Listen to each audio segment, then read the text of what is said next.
Fala pessoal, tudo bem? Hoje eu queria falar sobre o bóson de Higgs, a tal partícula de Deus. Então, vamos lá. Esse rótulo chamativo de partícula de Deus acaba tirando a atenção do que realmente importa. O que está por trás desse nome é uma das ideias mais elegantes da física moderna: a explicação de por que as coisas têm massa e por que o universo consegue ter estrutura, forma e estabilidade.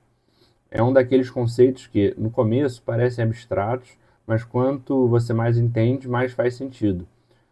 Tudo começa com o campo de Higgs. Esse campo não é visível, não é tocável, não tem cheiro, não tem cor. Mesmo assim, está presente em todo ponto do espaço. Não é uma metáfora, é literal. Seja no interior de um átomo, no vácuo interestelar ou no seu quarto. Ele está lá. A física descreve esse campo como algo permanente que não pode ser desligado. Ele simplesmente existe e permeia tudo. O funcionamento é direto. As partículas fundamentais interagem com esse campo de maneiras diferentes. Algumas atravessam sem quase sentir nada, outras interagem fortemente. Essa diferença gera massa. A massa, no fim das contas, não vem de algo interno da partícula, vem dessa travada no campo. Uma partícula que agarra muito no campo fica pesada, uma que quase não interage fica leve.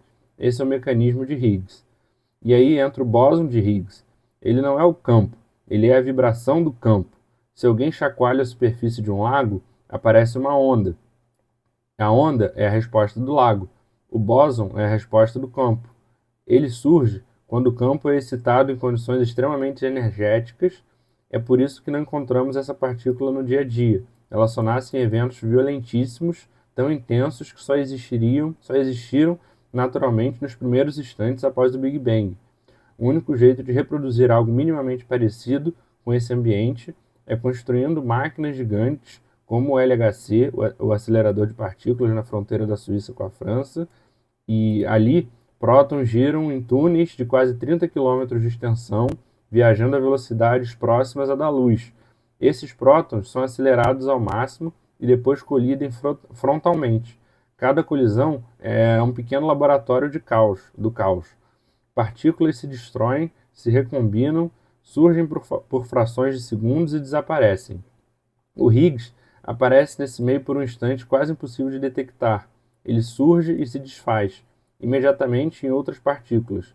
Então a descoberta não foi observar o Higgs diretamente, mas encontrar rastros consistentes com sua existência. É como se você não visse um animal, mas encontrasse pegadas, cheiros, marcas e tudo combinasse perfeitamente com o que você previu décadas antes.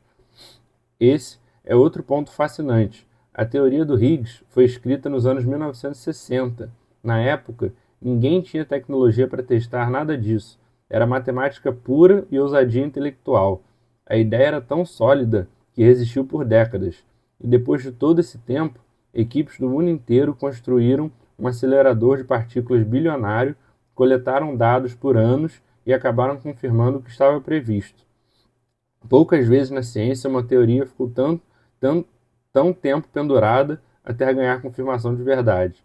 Isso me lembra a teoria da relatividade do Einstein, salvo engano. E por que isso importa tanto? Porque o mecanismo de Higgs sustenta todo o modelo padrão, que é a grande estrutura que descreve as partículas fundamentais e suas interações. Sem ele, elétrons não teriam massa, e se elétrons não têm massa, não ficam presos ao redor dos núcleos. Se não ficam presos, não existe átomo. Sem átomo, não tem molécula. Sem molécula, não tem química. Sem química, não tem vida, não tem planeta, não tem biologia, não tem nada. Então, não é exagero. Sem o Higgs, o universo seria um mar uniforme de partículas incapazes de formar qualquer coisa estável. O apelido partícula de Deus dá a impressão errada. Ele não tem relação com criação, divindade ou propósito. Surgiu em um livro porque o editor achou que era mais chamativo. Funcionou, tanto que virou manchete no mundo inteiro, mas deturpou a ideia completamente. A física não está falando de religião, está falando da estrutura mais profunda da realidade. Outro ponto interessante é que a descoberta do Higgs não encerra nada, ela abre portas. Agora que sabemos que o campo existe, ficam novas perguntas. Por que ele existe? Por que ele tem exatamente essa intensidade?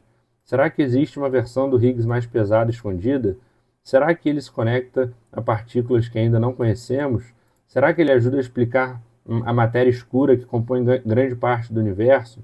São questões que surgem naturalmente a partir do que já foi descoberto. Isso mostra que o Higgs não é o final da história, ele é uma chave que destranca outras portas. De certa forma, funciona como um lembrete de que o universo tem muito mais camadas do que a gente enxerga. A maior parte das coisas que realmente determinam a existência do mundo não aparecem no cotidiano. Você não vê campos quânticos, não vê vibrações microscópicas, não vê partículas se recombinando, mas todas elas definem tudo o que existe. Pensar no Higgs é como lembrar que a realidade tem uma engenharia oculta. A maior parte do cosmos funciona graças a estruturas invisíveis que sustentam a possibilidade de existir algo organizado. O bóson, em particular, é um sinal claro dessa engenharia. Ele surge num lampejo e desaparece, mas deixa marcas suficientes para revelar como o universo se constrói. No fim das contas, falar do bóson de Higgs é um convite para olhar o mundo e entender que, por trás de cada coisa sólida, simples e cotidiana, existe um nível profundo de regras, campos e mecanismos silenciosos. Nada disso é místico, nada disso é sobrenatural. É pura física e, justamente por isso, é impressionante. Isso me lembra nos filmes, aquelas futuristas, essas coisas que as pessoas falam, tipo, a ciência chegou a um ponto tão avançado que parece que é mágica. E é um pouco nesse sentido, né? Tipo, é uma coisa tão surreal que parece sobrenatural. Mas esse é outro tema que eu acho interessantíssimo. Espero que vocês tenham gostado. Muito obrigado. Até a próxima. Um abraço.